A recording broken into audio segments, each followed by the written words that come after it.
and welcome to Hollywood Headlines. I'm your host, Paige Davis, and on tonight's episode, we are going to be talking about the latest news in Hollywood, starting with the announcement for the new Beatles biopics. Hollywood Headlines starts now.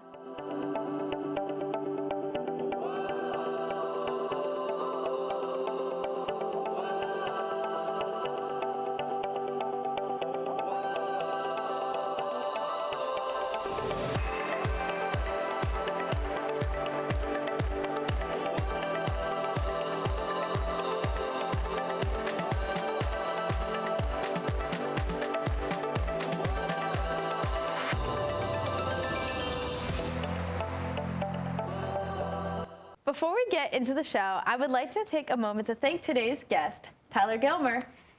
The Fab Four is returning to the big screen in the biggest way possible. At CinemaCon this week, Academy Award-winning director Sam Mendes revealed more information about the upcoming Beatles biopics. He is set to direct a, quote, 4-film cinematic event, end quote.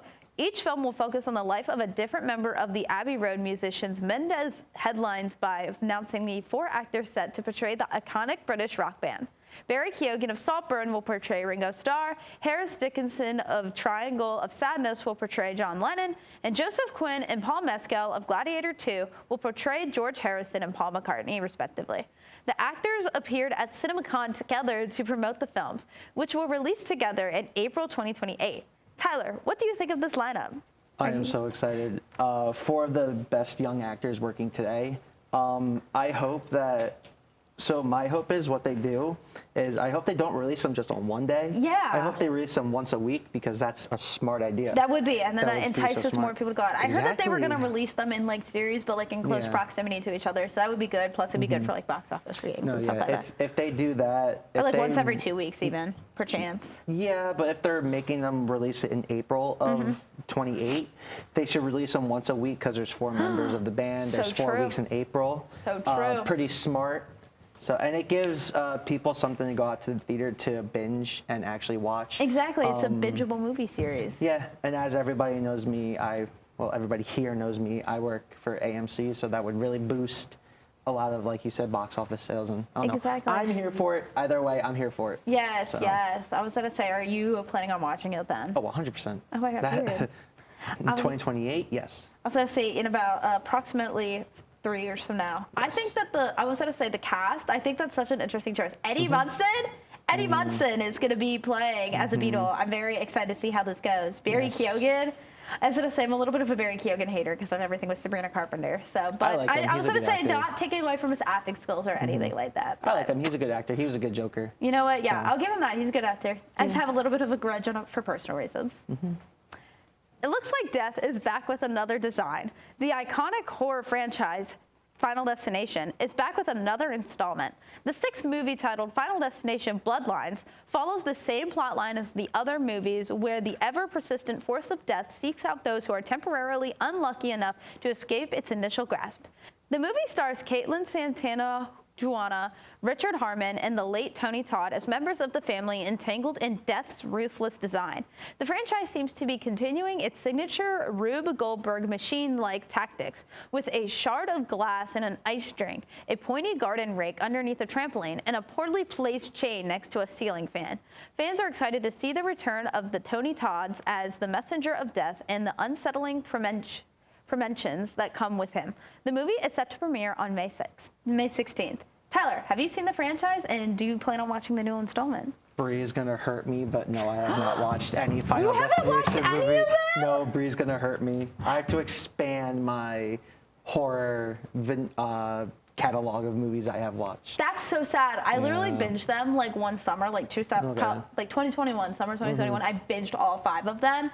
Like, there's just something that's addicting about them, but it's also the reason why I have a fear of trucks on logs and why I will never use a tanning bed. Okay. Because, you know, and that's fair enough. Yeah, I mean, trucks on logs already, like, logs on trucks already kind of like scared me, and then you watch that movie and you watch like the installment, and you're like, ooh, maybe not. But yes, are you like a horror fan in general or not really? Yeah, my favorite horror movie is A24's Talk to Me.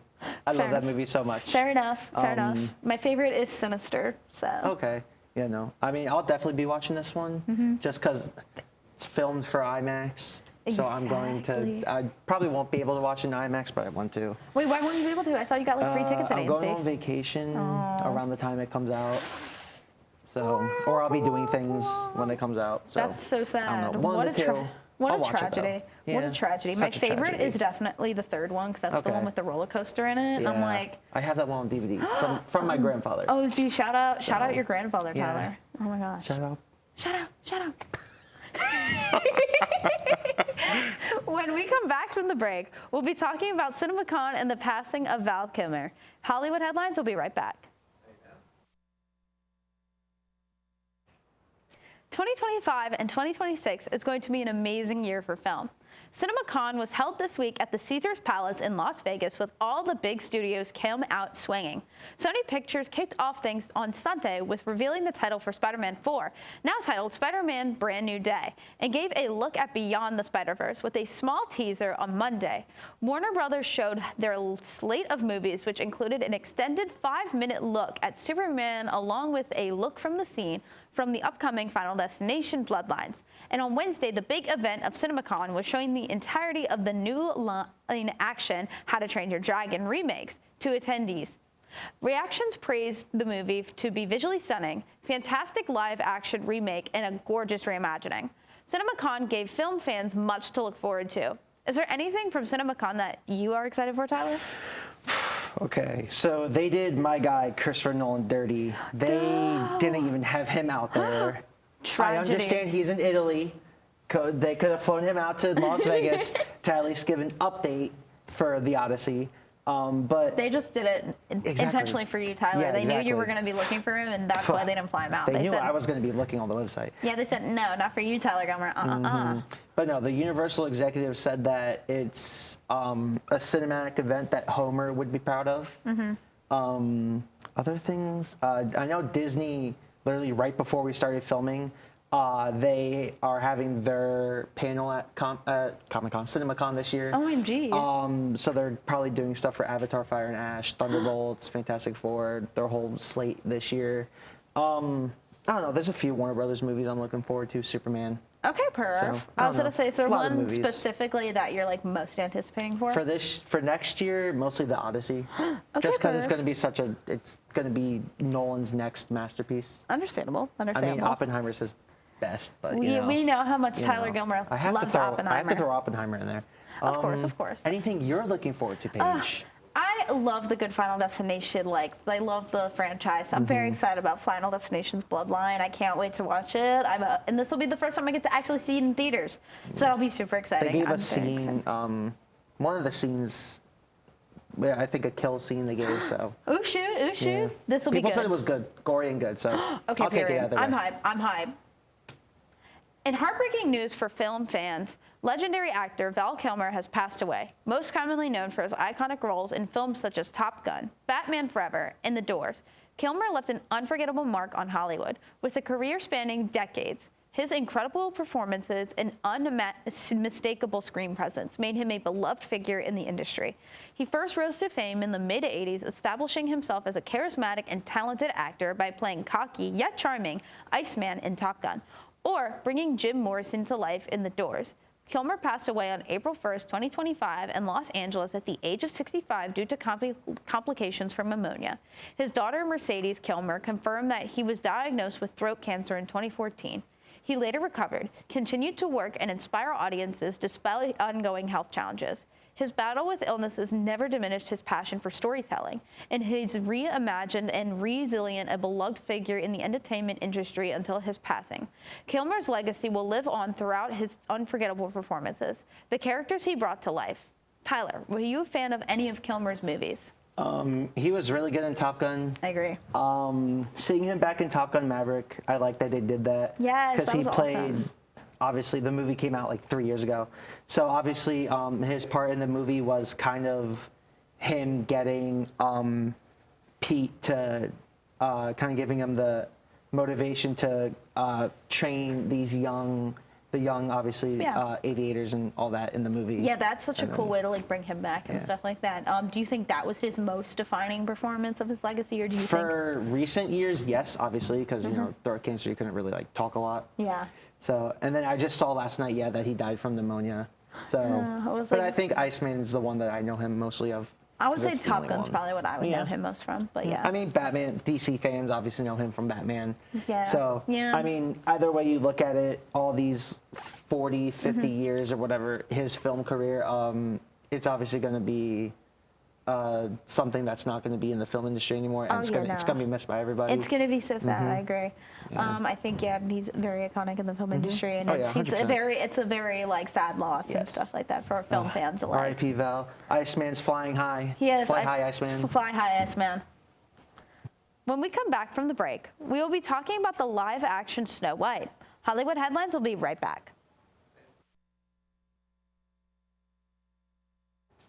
The live adaptation of Snow White, starring Rachel Zegler as the main protagonist, has had a lackluster box office reaction. This is speculated due to Zegler's expressions about her views around Palestine, choosing her to play the protagonist, and her previous comments regarding the original film. Many critics criticized the movie due to its casting choices, especially with the controversy surrounding Gal Gadot and Rachel Zegler due to their vastly different stances on Israel and Palestine conflict, which caused a rift between the two lead actresses. The movie had been receiving backlash since 2021 when the two leads were cast as they, quote, didn't fit the role, quote, end quote, because of their ethnicities. Gal Gadot's acting was also heavily criticized throughout the film for being bad. Do you plan on seeing Snow White? I was going to watch it. Didn't end up going to watch it. Fair enough.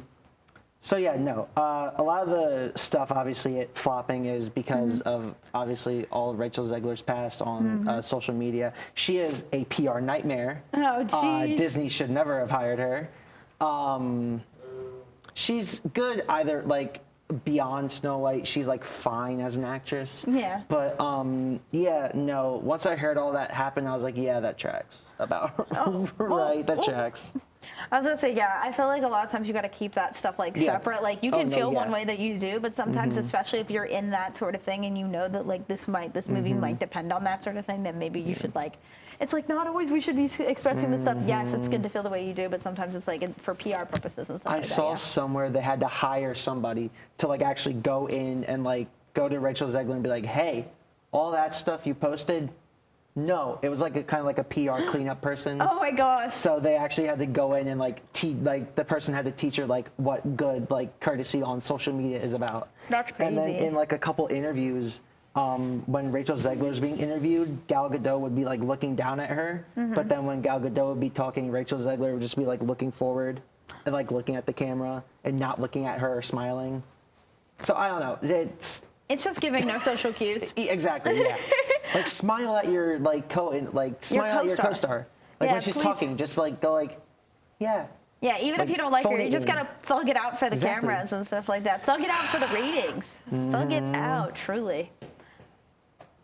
When we come back from the break, we will be playing Beatles trivia. Hollywood Headlines will be right back. Welcome back. Since the cast for the Beatles biopics was officially released this week, we're going to put your Beatles knowledge to the test by playing a game we like to call Which Song is Wrong? Oh, Tyler, okay. I'll be giving you 10 seconds to determine which of the songs below is not a song by the Beatles. Okay. Are you ready? I think I got this. All right, okay. The choices are Good Day, Sunshine, Good Vibrations, Come Together, and Blackbird. Well, I know Come Together is a Beatles song, obviously. Come together right now. I'd have to go with, I would say Good Vibrations, because I know that's a Beach Boys song. Exactly. So I'm going to go with Good Vibrations. All right. You locked in your answer? What's my answer? What's the And answer? you are so right. Good Vibrations was indeed correct. Come on. 10 points for Tyler. That song indeed was a Beach Boys song. Oh. Well, that's all we have for tonight's episode of Hollywood Headlines, but make sure to come back next week for the latest news in Hollywood. And a big thank you to Tyler Gilmer for coming on today's show. I'm Paige Davis. Have a great weekend, Millersville.